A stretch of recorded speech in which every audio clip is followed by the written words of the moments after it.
अस्सलाम वालेकुम वीवर्स, क्या हालचाल है। उम्मीद करती हूँ सब खैरियत से होंगे। दुआ करती हूँ कि अल्लाह ताला आप सबको अपने हिफ्ज़ो अमान में रखे। प्यारे प्यारे वीवर्स, जो रेसिपी मैं आज आपके साथ शेयर कर रही हूँ ये आपको मैं सिर्फ 15 मिनट में बनाकर सिखाने वाली हूँ। तो आइए स्टार्ट करते हैं। बिस्मिल्लाहिर्रहमानिर्रहीम। सबसे पहले मैंने एक कढ़ाई में एक प्याज काट के डाल दिया है और साथ ही उसमें घी डाल देना है।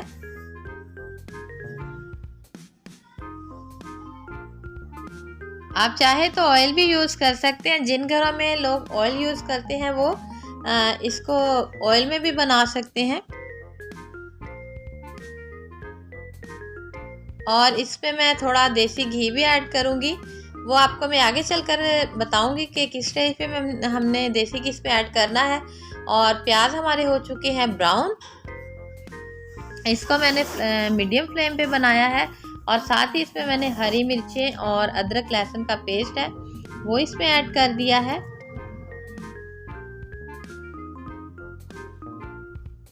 और अब इसमें चला गया है नमक।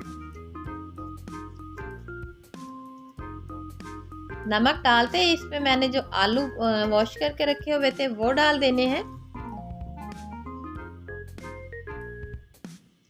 वीवर, साथ साथ मैं आपको एक टिप देती चलूँ कि आलू जब आप छीलने लगे तो उससे पहले भी इसे अच्छे से वॉश कर लिया करें, वरना उसमें जो रेत वगैरह होती है वो बिल्कुल भी नहीं जाती। और छीलने के बाद फिर से आपने उसको वॉश करना है और इसको तब तक फ्राई करना है जब तक ये थोड़े ट्रांसपेरेंट ना हो जाए। आप देख सकते हैं ये ट्रांसपेरेंट हो चुके हैं।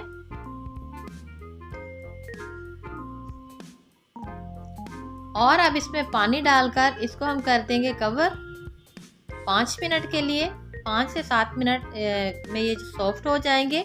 मेरी नए आने वाले व्यूअर से गुजारिश है कि प्लीज़ मेरे चैनल को लाइक करें, सब्सक्राइब करें, अच्छे अच्छे कमेंट्स करें, फ्रेंड्स और फैमिली में शेयर करें और बेल को प्रेस करना ना भूलें ताकि मेरी आने वाली हर नई वीडियो का नोटिफिकेशन सबसे पहले आपको ही मिल सके। और मेरे पुराने व्यूअर्स का बहुत बहुत शुक्रिया जो मेरी वीडियो को वॉच करते हैं, लाइक करते हैं, कमेंट्स करते हैं। और व्यूअर्स, जैसे ही आलू सॉफ्ट हुए हैं तो इसमें हमने साग डाल दिया है।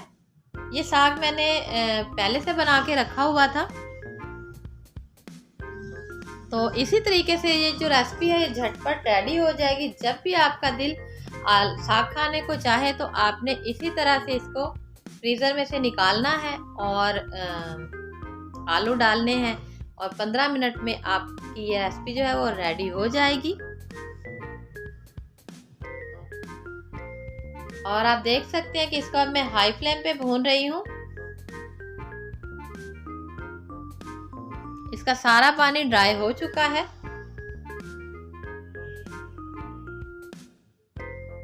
अभी घी में शाइन नहीं आई। जब तक घी में शाइन नहीं आएगी आपने इसको अच्छे से भूनते रहना है।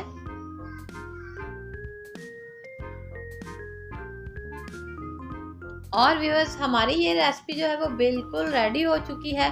अब लास्ट पे मैंने इसमें देसी घी ऐड कर दिया है, साथ ही इसमें हरा धनिया डालकर गार्निश कर लीजिएगा। उम्मीद करती हूँ कि आपको आज की वीडियो अच्छी लगी होगी। मिलेंगे कल एक नई वीडियो के साथ, तब तक के लिए अल्लाह हाफिज़।